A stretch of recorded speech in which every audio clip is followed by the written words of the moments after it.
Good evening, everyone. I'm Tina Dunbar. Welcome to another edition of Together We're Making a Difference. Tonight, inclusion, the key to healthy lifestyles. Imagine rearing a generation of youngsters who understand the importance of trust and respect for others. Kids overflowing with self-esteem and positive attitudes, ready to meet today's challenges because they feel good about themselves and the world around them. They would be children who embrace diversity, blind to ethnic, socioeconomic, and physical differences. Kids with open minds, free to learn and shed much of the emotional baggage that block most adults. Imagine the possibilities. Some may feel I'm describing the makings of a perfect world, but it's a dream held by all parents to raise children who have positive relationships with their teachers and peers. Parents want their children to be able to solve problems on their own. Kids ready to reject prejudice and stereotypes, as well as the pressures that often lead to substance abuse. It's already happening in our community right here in Syracuse, in a public school building designed to foster healthy lifestyles for our children in a nurturing environment.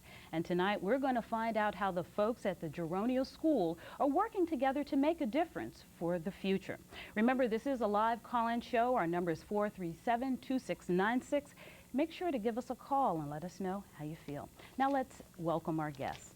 Joining us tonight, we have Ellen Barnes. She is the director of the Jowonio School. Welcome.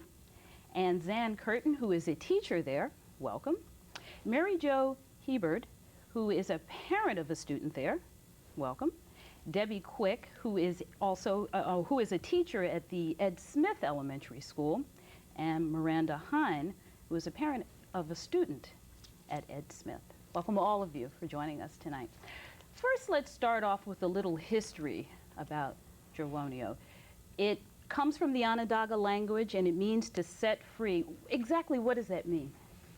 I think when the school began, it was an alternative to the public school education that was available. It was started by a group of parents in 1969, so we just had our 25th anniversary.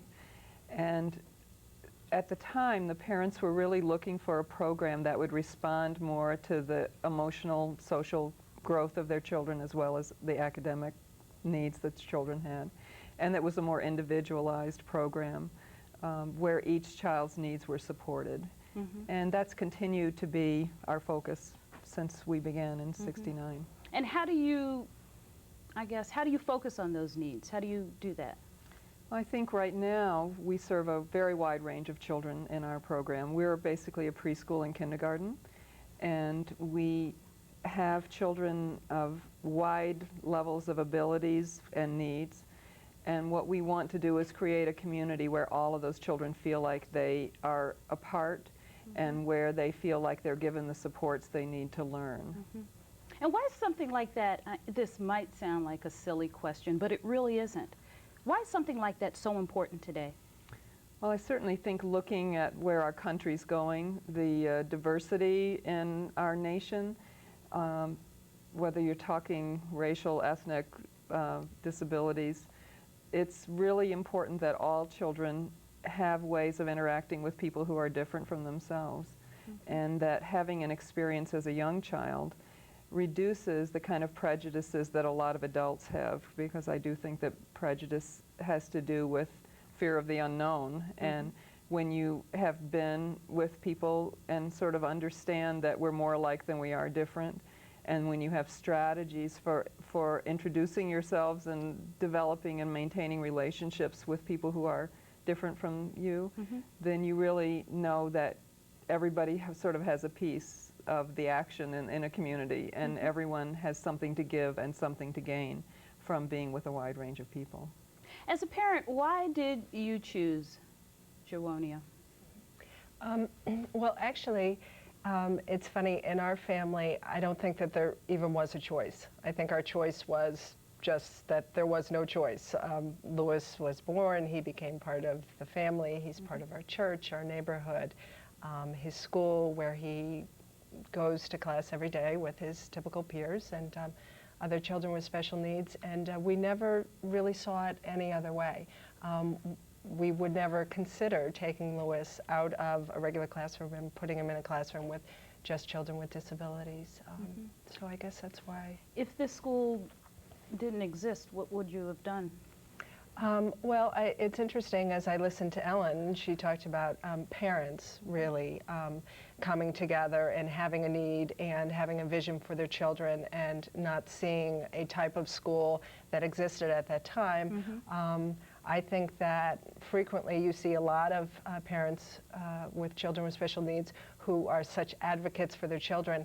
If the program isn't there, even in their public school system, they work very hard with the teachers and the school officials to create that program. Don't all children have special needs, though, one way or another?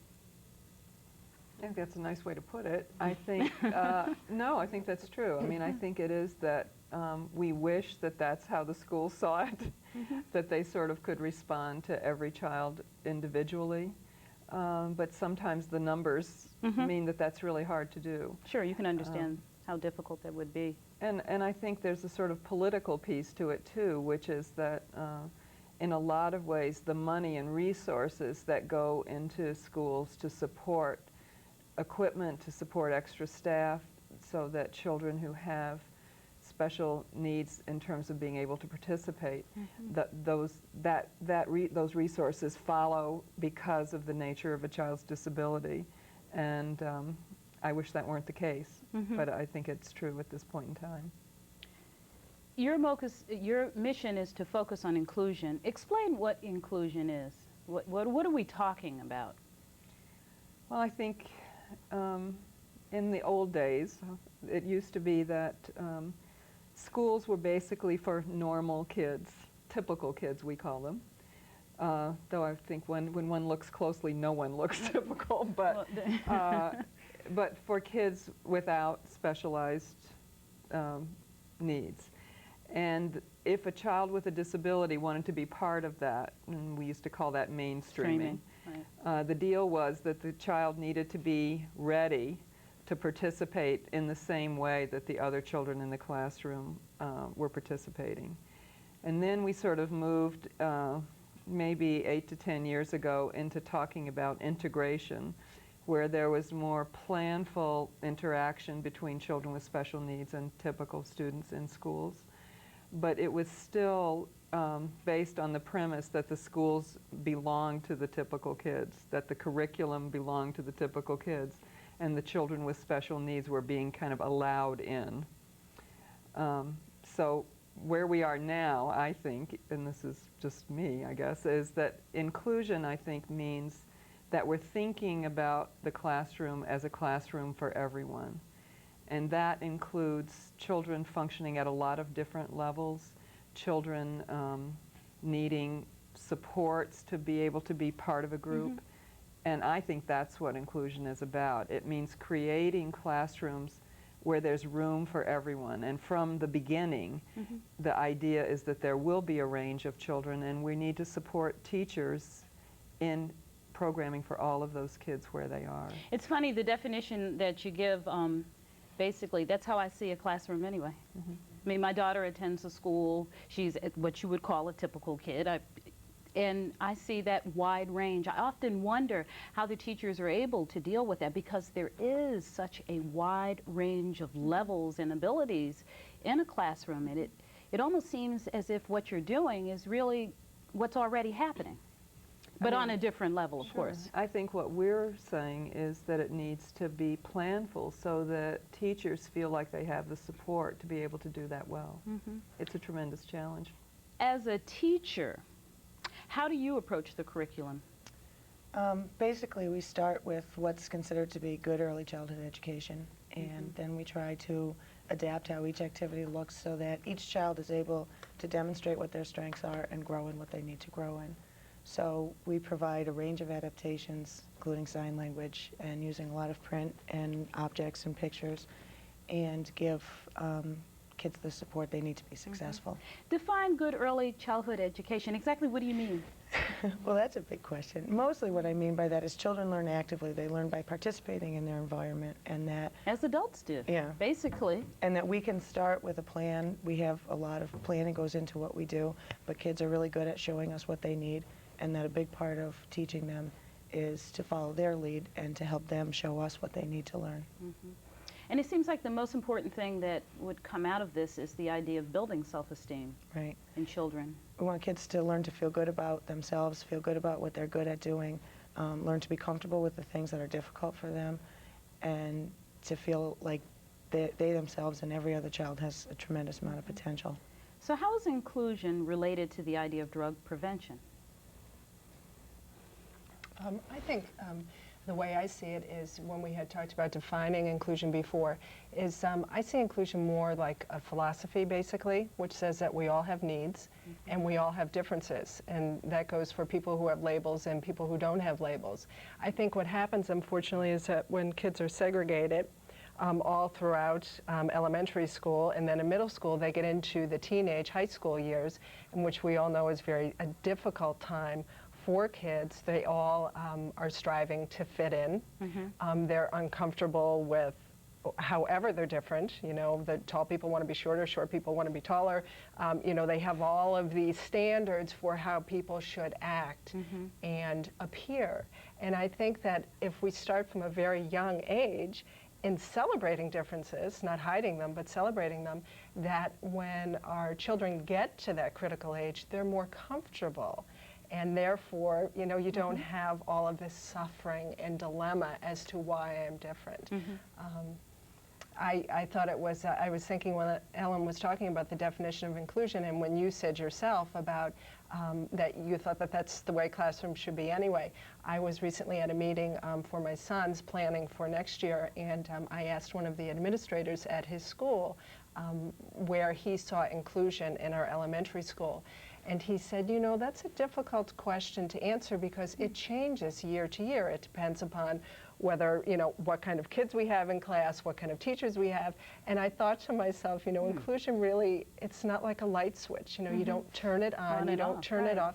It's more a philosophy. It's just the philosophy that says we all have needs. Teachers have needs, students have needs, children with labels have needs. And I see that as really, if it begins there, that's where I see the benefit coming in. You don't take a child when they come into junior high and say, it's okay that you have such and such problem, because then it's too late. It's too late by then, right. Our number is 437-2696. We're going to go to a call right now. Good evening, Donald. Hello, Donald. Yeah, I have a question. Go ahead. Donnie from Syracuse. I want to know some important things to have a healthy, big lifestyle. Healthy lifestyle. Healthy lifestyle. I'm sorry. Some important things to have a healthy that are included with a healthy lifestyle. I'm sorry, I still didn't understand your question. You're asking about a healthy lifestyle? Yeah. Some important things so you can have a healthy lifestyle.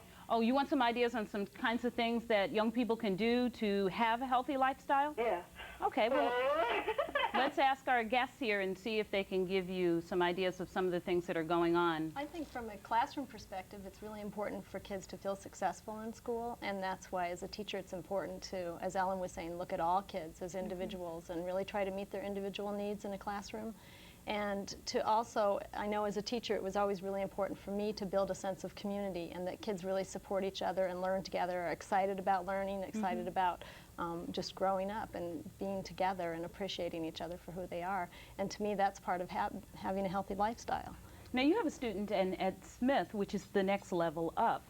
And we were talking about just a moment ago about you talking in terms of how this continues in the elementary level. What is happening at Smith? Ed Smith is, I discovered inclusion by mistake, not by direction. I mean, I just enrolled my children in the local elementary school, and I learned the way people learn how to talk and walk, and by just seeing it work and being in the classroom with my daughter as a kindergartner, and now my son's a sixth grader. And at Ed Smith, it's carried all the way through the grades now. So you have, when I first started, I don't believe it was. I think it was just sort of, it wasn't available in every grade, but it's really been slowly embraced by, I think, the teachers at that school, and it offers an opportunity to all children to grow. And I think the thing that I found with my kids is they've benefited so much from being in situations like that situations where they can help other people. They could be in the teaching role. I mean, kids been learning in cooperatively. And I've just seen friendships develop that I never had the opportunity to develop. And they really have an awful lot to be thankful for the education that they've received at that school. What has the experience done for you as a parent? It's opened my eyes to wonder what happened to all these children when I was going to school. Where were they? And to see what how they can enrich my life as I can enrich somebody else's life. I think that's been the biggest reward for me as a parent, and watching my kids develop friendships that I hope they will carry all the way through, and be really proud of the education they received. Okay. Our number 437-2696. Good evening, Bruce. Hi. Hi, you're live on air. Do you have a question or a comment? I do. Let me shut my television off. Okay, well, that's important, so you can hear us. Our son Jeffrey Mathis went to school there. He started way back, I think, when Jowonio was only 2 or 3 years old, when everybody had to bring in old toys and games and whatever they had, and I recognized Ellen's voice on the television. I just wanted her and the staff to know that Jeffrey went from Jowonio to Ed Smith, all the way through Ed Smith. He did 2 years at Nottingham, and he's graduating from Onondaga Central. He runs on the track team. He throws the shot put. He has cerebral palsy, but he throws it left-handed. He managed the basketball team even though he couldn't make the team. And when he gets out of school, he has a 30-hour-a-week job at Pizza Hut with full benefits. And he's not just a dishwasher. He does everything but wait tables. And I want to express my deepest appreciation to Ellen and all the staff from Jowonio, because they've got a good thing going, and we've got to keep it going. That's That all I have is to say. I great. could go on for hours, but I That just want to is thank Ellen great. and Well, the people. as a parent, and from your experience, do you feel that this is something that we need to see in all of our schools across the board, from kindergarten all the way up to... Sure. The earlier they start, the better it is. I know my wife, Joanne, went toe-to-toe with a lot of school administrators, along with Ellen, who didn't want to have, quote, special children in their schools. But it works. It really works. I can remember Mark Willett and all the typical children helping out Mark in his wheelchair, and it enriched everybody's lives to see how Mark Willett could function even at his very limited level, and the love that was there from Mark's parents. It's just, it needs to be done. You can't segregate what they, quote, call special children. They need to be there to make life complete, because life is not all, quote, typical kids. There's bumps in the road. Even for the typical kids. Yeah. Lots of bumps. Thank you so much, Bruce. Thank you. What kind of barriers do you find that you face when you're promoting inclusion? I know from a classroom experience, just time to really sit down with team members and plan to meet with all the different people who are part of a classroom team, if it's speech therapists, occupational therapists, administrators, teaching assistants, other fourth grade teachers, and just to sit down and have the time to really carefully plan what is going to be most beneficial to all of the kids in the classroom. But there are some parents out there who really, they don't understand the concept, and I have heard from parents who actually have fears about what will happen if a child with a special need, or a number of children with special needs are in a classroom, a feeling as if their children are going to be held back or not get the kind of nurturing experience that they would get without those children. That isn't true, obviously, from what you're saying. What do you tell those parents to kind of sway their opinions? I've always invited them in to be part of the classroom, just to see. I think it's a fear of the unknown, and just to come in and see what it looks like in the classroom, to see all of the kids working together. And I think, to me, kids have always spoken the loudest about that. That, you know, in the past, when we were first starting at Ed Smith, the principal used to tell parents who were a little reluctant, why don't you give it a couple weeks, and then, you know, we can come back and talk about it. And actually at Ed Smith, we ended up with more people requesting their kids to be in inclusive classrooms than requesting not. You have a special committee at Ed Smith that specifically deals with this too. Right, and really now pretty much the whole school. So it's really just helping all teachers be able to meet the needs of all kids. Okay. Our number 437-2696. Go to our phone lines again. Oops. Sorry, wrong phone line. Oh, I've lost. Sherry, give us a call back. What are the elements of having, I guess, being successful, I guess, in terms of inclusion? I think the biggest thing for me is that there's a lot of support for teachers, and there's not an expectation that every teacher is going to have the answer for every kid. I started just thinking that I was going to teach in a regular classroom with regular kids, and Jowonio has provided me a lot of support to learn the skills that I need to meet the needs of each kid that I have in my classroom and to work as a team to meet those needs.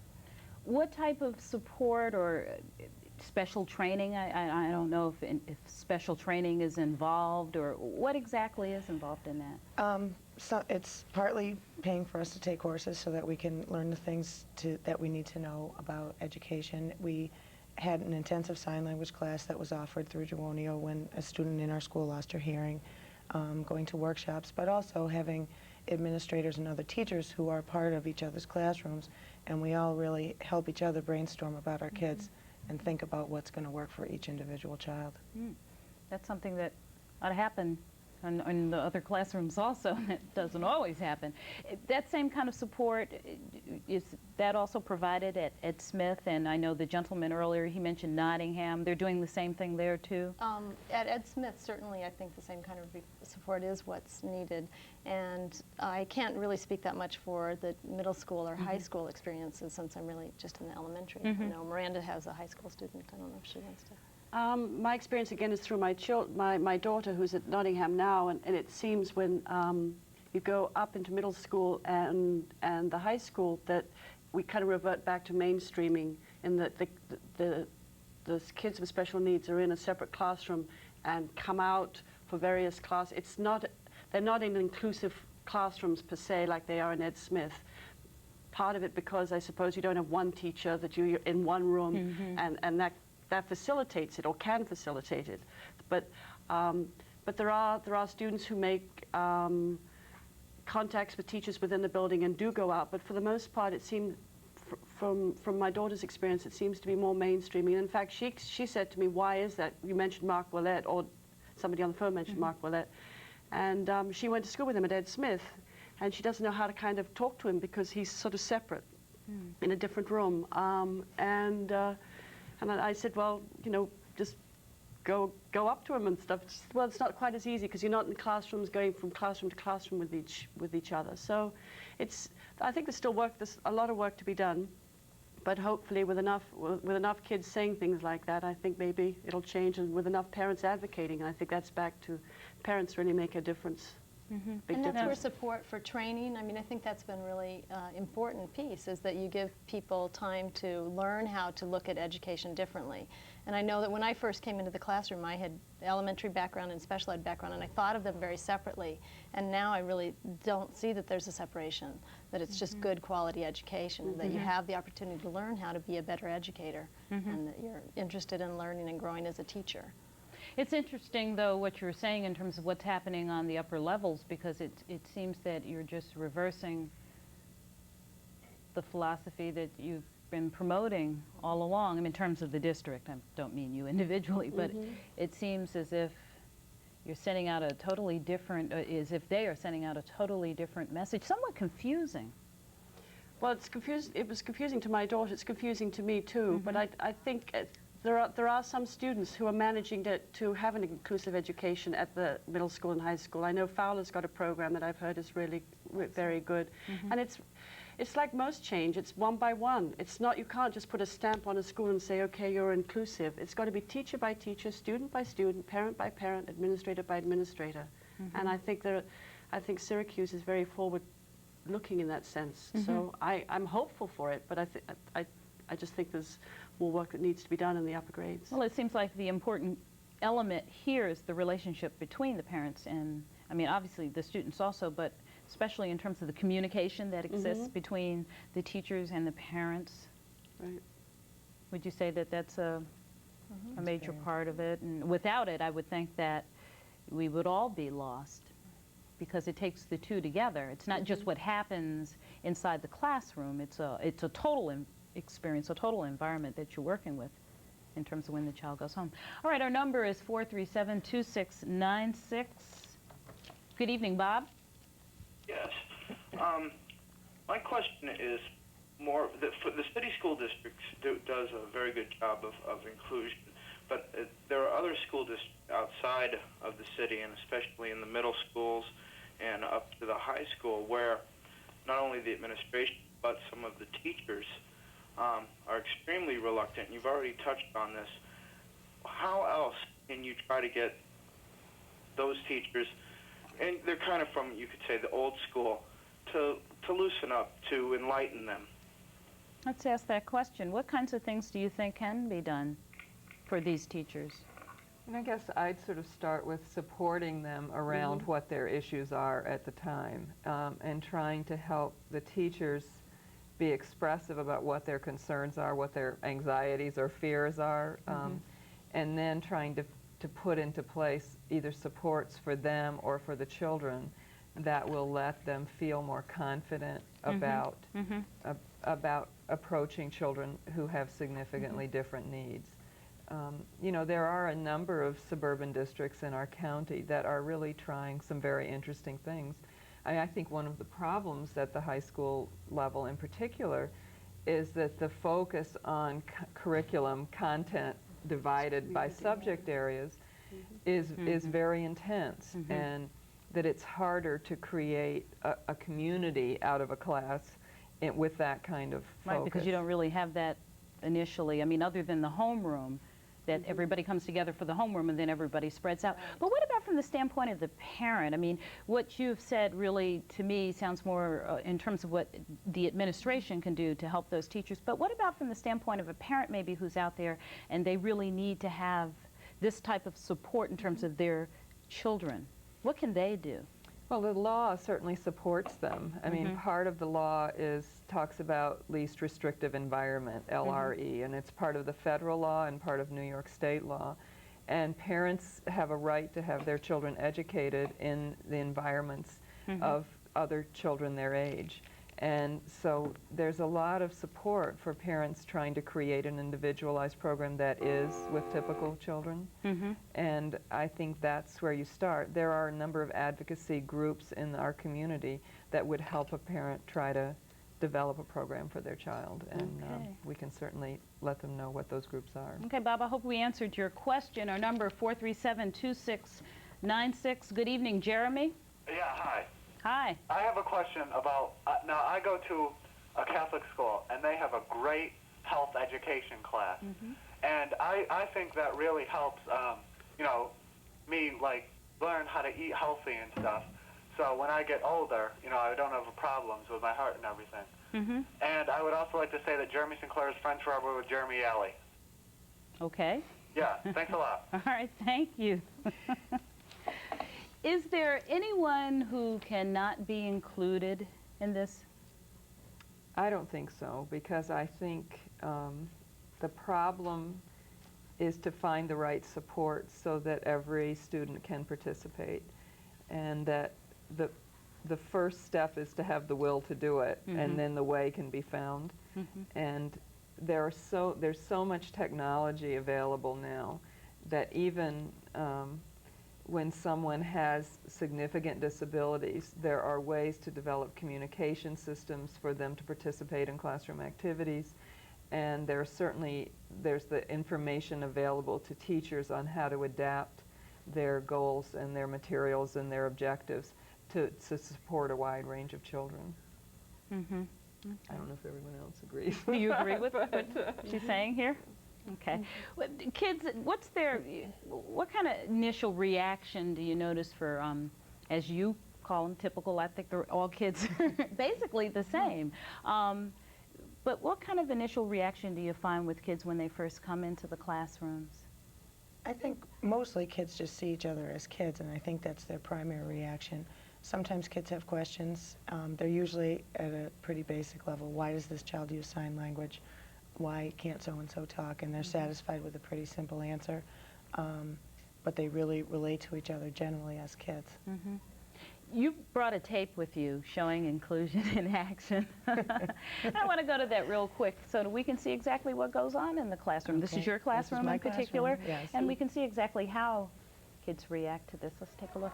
Tell us what we're seeing here. Okay, this is my classroom, and I run a collaborative classroom with a group next door. I have pre-kindergarten and kindergarten age kids, and there's 3- and 4-year-old children next door. There are 19 children in our classroom and 4 full-time staff people. And basically what we're trying to do is create an environment, as I said, where every child feels good about what they're good at and feels like they have the opportunities to learn what they need to learn.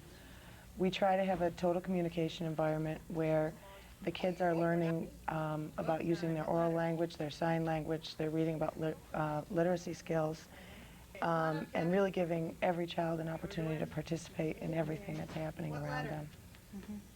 All right, now there are a lot of adults in there. Are some of those parents? Yes, many of those are parents, and no, but that's very good that parents are actively involved. right, we really try to include parents in everything that's happening. We learn a lot about the kids that we have in our classrooms from their parents.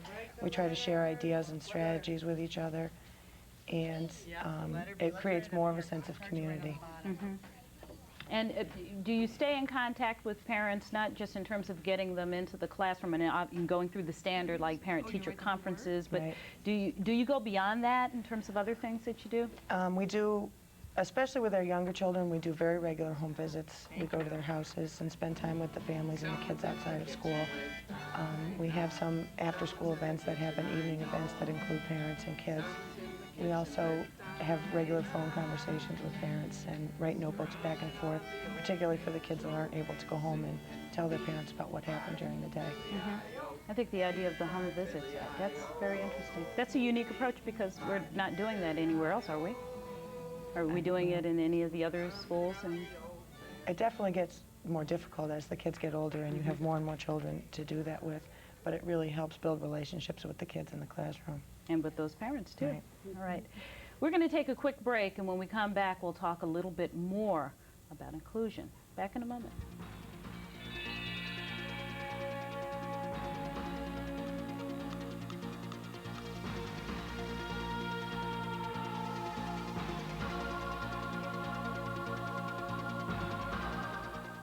When I was high on pot, I was flirting with this guy, and I didn't even know who he was. I didn't know his name. And we ended up having sex with each other. And I felt like, why am I doing this to myself, and what's going on with me? I felt very ashamed, and I felt embarrassed, and I felt dirty.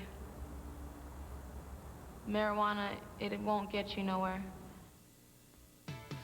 Want a beer? I'll just have soda. Come on.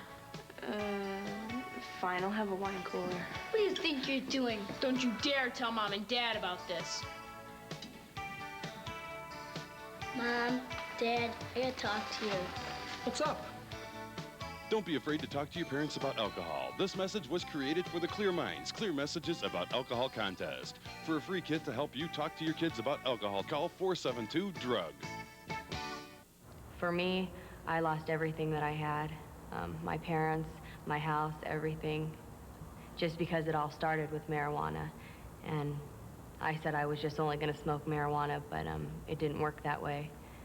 If kids think that marijuana is going to help them with their problems or help them be a part of and do things that other kids are doing, I would just say that it just makes things worse. Marijuana is not worth it.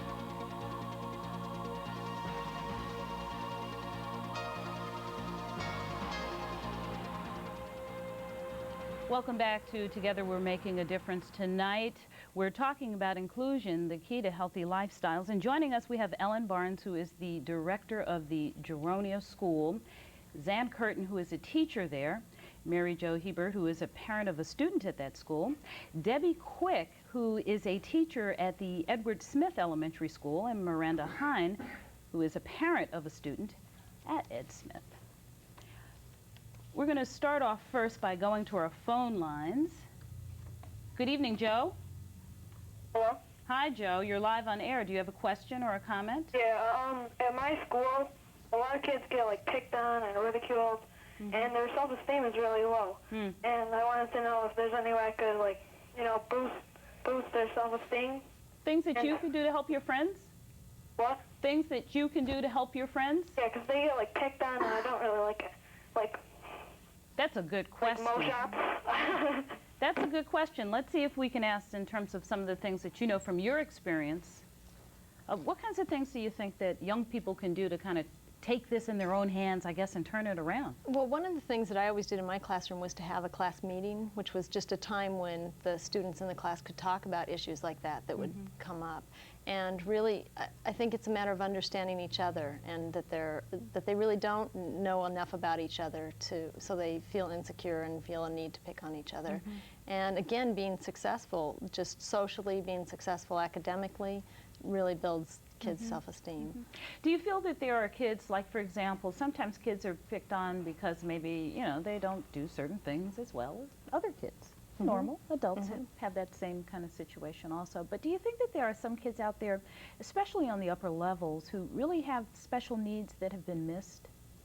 They just haven't been identified, that maybe some of what's going on here really has to do with the fact that maybe this child really needs a little more attention in this area or that area, and nobody has really taken the time to do it. Do you think that that could be an issue?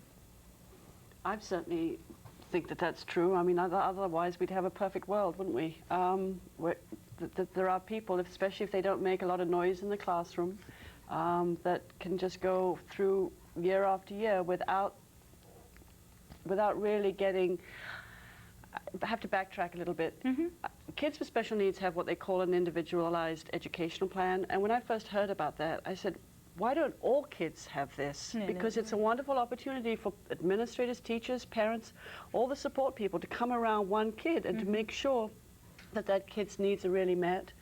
And I think a lot of kids really need that kind of support that aren't getting it today. And I think one of the benefits of inclusion and having the kind of support that we have at Jowonio is that while it's not documented on paper in the same way as it is for kids with special needs, we are really trying to individualize our classrooms for each student. And so for each student, we have goals that are academic goals and social goals and behavioral goals, and are really trying to look at, for each of those kids, not only what they know, but how they learn those things, and to really help kids grow in each area of their development, not just looking at school as where you develop cognitive skills. I know that as a teacher, for me, that's what changed my view of teaching tremendously, is really being able to see kids all as individuals and look at their individual needs. And certainly those are issues that come up for kids.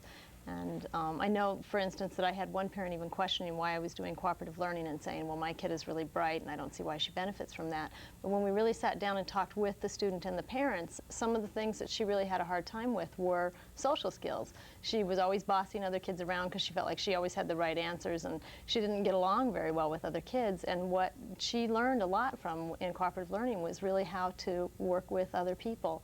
And it really changed her tremendously, and also the perceptions of her with her classmates and I would also, the kids in the neighborhood. And I would also think the perception of the parent too, and just in terms of opening. I mean, maybe even the parent wasn't aware of what was going on. I mean, possibly the parent saw, for example, when their children are playing in the neighborhood, they notice the fact that, you know, the kids are always getting into fights and having certain problems, but maybe not really being able to identify what it was. That child, has a problem with social skills. I mean, often some parents have a tendency of saying, you know, well, it's the other kid, the neighbor's kid. He's always picking on my kid. That's the reason why they're always getting into a fight.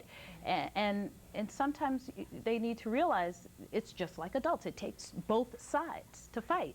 And maybe your child needs some help in some areas. I mean, a lot of times I think that what parents forget about when we're talking about special needs, and it's kind of the reason why I asked that question initially, you know, in terms of all kids have special needs one way or another, and identifying that it's that we're not talking about a problem with learning or a learning disability or a physical, you know, disability. It may be just something as basic as just dealing with social skills and learning how to better deal with that kind of thing. Do you follow the young, now I know you've been in the business for 25 years, have you followed some of the students who have graduated, I guess, from Jowonio and continued possibly to Ed Smith or Nottingham, and where are they now? They're all over the place. One of the things that's been exciting for us is we run a summer program and we hire teenagers to work in our program. And last summer we had 5 or 6 students who had been with us when they were little guys. Really? And are now teenagers and are talking about careers in special education or something like that. So that's been very exciting. And just as the initial caller, Bruce said, you know, it's been very gratifying to see so many of the students really be successful and find a niche for themselves and really far surpass probably what the doctors first told the parent when the child got identified as having some special needs. I think, you know, children are tremendously resilient, and that and then in spite of often what adults do, they teach us about their capabilities, and it's been very wonderful to be able to see that. A number of the young people who had been part of our program when they were little are now being successful students, and some of them going to college, some of them living out in the community and developing work opportunities, and that's been really great to see. Do you find that many of the students maintain relationships that they started from the very beginning or along the way that they've developed? I think a lot of the students who are part of the sort of Jowonio, Ed Smith, Levy, Nottingham experience have been able to do that. And I think even if they aren't part of each other's life every day, that when you talk to some of the students as high school students or even college students, that the importance of the relationships they had when they were younger was really still there for them, because it taught them something about understanding other people, and it gave them a sense of what was important in life, and gave them an understanding of the diversity in a community and how they can be part of that. I wanted to say to the young man who was asking about the name calling, and you know, I think adolescence is such an incredibly vulnerable time for anyone, and that part of what really needs to happen is that kids feel empowered to make a difference around those kinds of things. You know, there are more and more high school groups focusing on issues around ecology or issues around public policy, and I think that kids can be a really important force in reminding the adults in a school that this is a piece that's missing and needs to be attended to, that there need to be experiences set up so that young adults develop strategies for supporting each other. And there are some structured programs that do that teach children and young adults other ways to solve problems, and I know the Fowler program that Miranda mentioned ran a program called Help Increase the Peace, which is a program designed for young people to give them problem-solving strategies so that issues don't have to be solved through violence. And I think those kinds of strategies are important across the board. Because often that's what you just said in terms of violence. Ultimately, that's where you could end up if you're not able to work out many of those dilemmas. I would also hope that in terms of helping adults in the school building, also when those students go out into, when they return to their home environments, the home communities, that maybe even they're able to, I guess, enlighten parents or other adults, or at least, I don't know, maybe provide food for thought, to really question, you know, your attitudes and your opinions about other people who are different. I think that all those examples that Ellen was giving really answers the question that Debbie brought up that a lot of parents of typical children have, and that is, how can my child possibly benefit from being around children who learn so differently? I always like to think about, I have two older sons, one who's 11 and one who's 8. They are currently in elementary schools where they are not attending schools. They are not in classrooms with children who have special needs. And when you talk about inclusion, one of the things that normally comes up is something called modeling. When, you know, that's why we have inclusion, because the children with the special needs therefore will model the behaviors of the typical child. And I always look at it, yes, that's true, and I'm grateful for that modeling for our youngest son, and yes, it does work. But I always think that there's a different side to that too, and there's a lot of modeling going on with the typical child and the child with the special needs. You know, there are lots of characteristics, I think, like courage and perseverance and determination that a typical child maybe will be able to model from seeing that with their peer who's sitting next to them and maybe has different challenges than they do. So I think that's one of those things that isn't necessarily something that we can quantify when the parent says, you know, how can my child benefit? But there are much larger ways, as Ellen had said, that these lessons are being learned in a very subtle way. Not just learned, but lived. I think that's probably the key. Well, it's a two-sided coin, I guess, in terms of the modeling on both sides. I mean, I know of a parent who sent her son there for, I believe it was just kindergarten, so it would have been the final year. They weren't really able to enjoy the full experience there. And I remember speaking with her, and she was somewhat alarmed because her son came home, basically, I guess he was imitating another child who had a physical disability, and started questioning her about it, and she didn't know how to deal with it. She didn't really know how to react and how to deal with it. And at one point she talked about, well, I need to pull my kid out of there. And I happened to talk to her, and I'm not going to say that I made the difference, because I don't think I did. But the fact that maybe this is an experience that your child needs in terms of learning how to deal with other kids, because you're going to have this throughout life.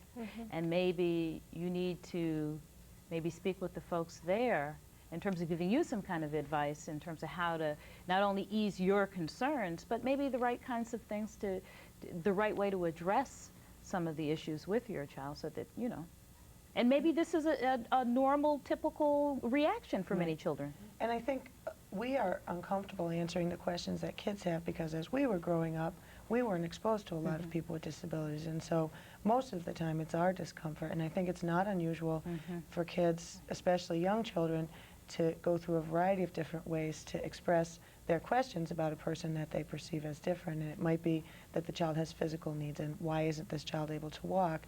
And they may be able to ask that question, or they may choose to imitate those behaviors. And a lot of times they're looking for a really simple answer about why is that different.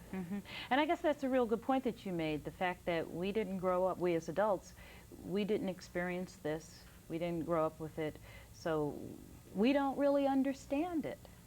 And that makes it so much more difficult now for many parents. And I only wish I could send a message to parents that, you know, take the moment and try to learn about it. Take a moment and try to understand it. Don't just shut it out because it's not something that you're used to, because it feeds into the whole diversity puzzle. I mean, we have a country with so many different people on so many different levels and so many different ways. I mean, you know, they call America the melting pot, and there's a reason, because there are so many different people here. And if you stop short because you're different, for whatever reason, then you're feeding right into many of the problems that we're faced with today. And we can see just even in the news and things that have happened recently that what that can really lead to. What are some of your hopes, and what's your vision, I guess, for the future? I mean, I hope that schools will be designed for everyone, and that we will be able to create communities in our schools and in our neighborhoods that have a place for everyone to be a part, and for everyone to feel like they have something to contribute, and that they understand that everyone has something to give back to them. I do think, and you know, we're talking about school here, but it's a bigger picture, and I think that we sort of want to have all children feel like they have a place, they have a stake, that they're valuable, that people respect them and value their contribution, and that the only way that will happen is that if children experience that as they're growing up. How far away do you think we are from, I guess, all schools basically modeling their classrooms the same way that you do? I don't know if I want to answer that, but I guess I think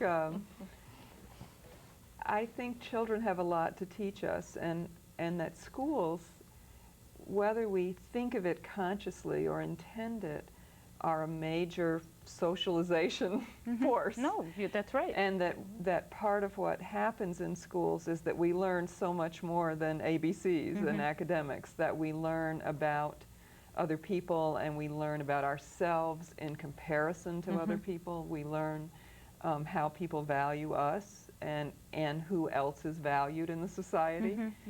And that given the increasing diversity in our country, that it's a question of life and death for our nation, I guess I feel. And I think those issues are being fought out in Congress and in the legislature in Albany and on the local level in terms of how budgets get spent in a time of dwindling resources. And all of that is something that we need to have a stake in.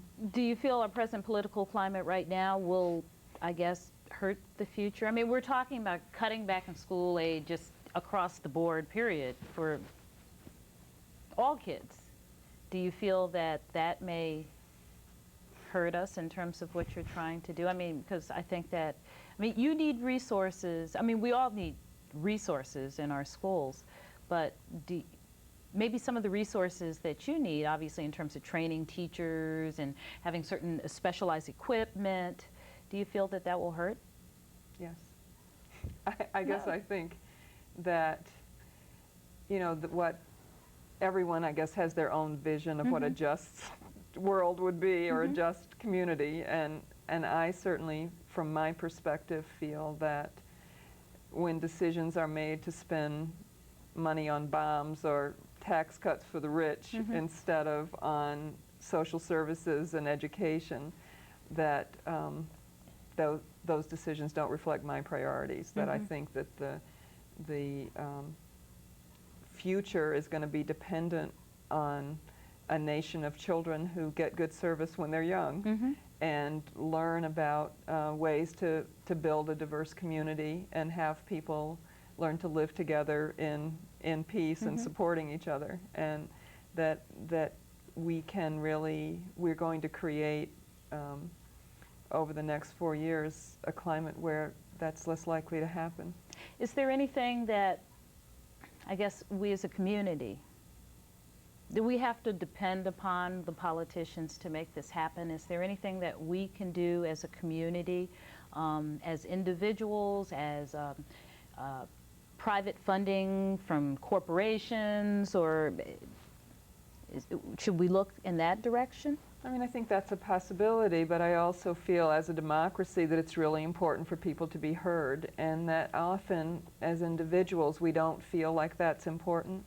But the reality is that writing letters and calling the president and calling your legislator and saying your piece about what you think is important is it really needs to be done for all of us so that our priorities are out there on the table.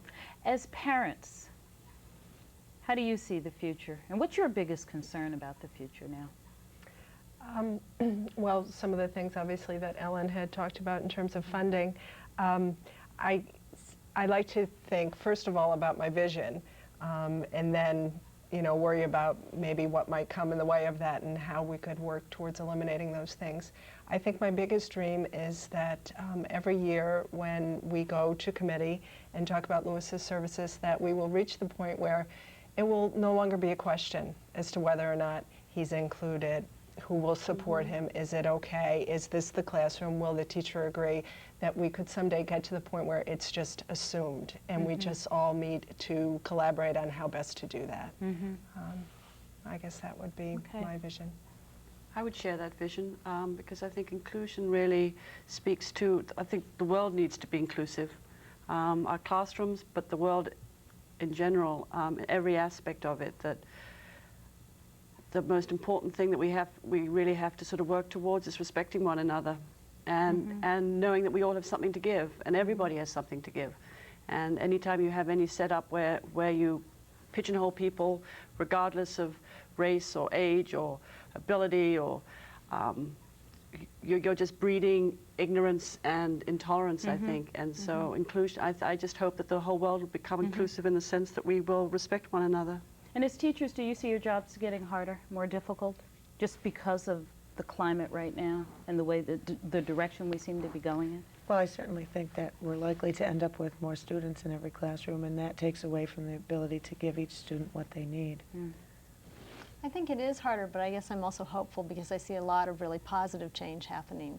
And I mean, I think about when I first started inclusion, when I was at Ed Smith and even back when I was at Jowonio in the early 80s, and lots of the districts have changed tremendously since then. And even from when I was first at Ed Smith, so many things educationally have changed that I think are really exciting. I guess I'm also hopeful that yes, it is harder and class sizes certainly make a difference in support for teachers and training, but I also feel there are some positive things happening too.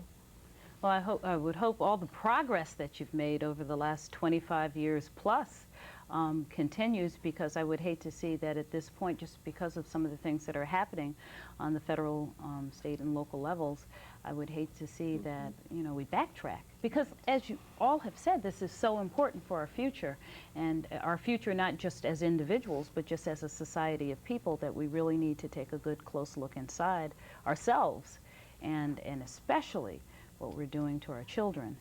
And sometimes that's very difficult to do. I want to thank all of you for coming in tonight and sharing with us. It's wonderful what you're doing. I want to thank all of our callers also for calling in and sharing their views and their experiences with the Jowonio School. Next week, we're going to take a look at another self-esteem program that's pulling kids off the streets and giving them the kind of skills that they need to be successful in life. Thanks for watching. We'll see you again next week. Have a good night.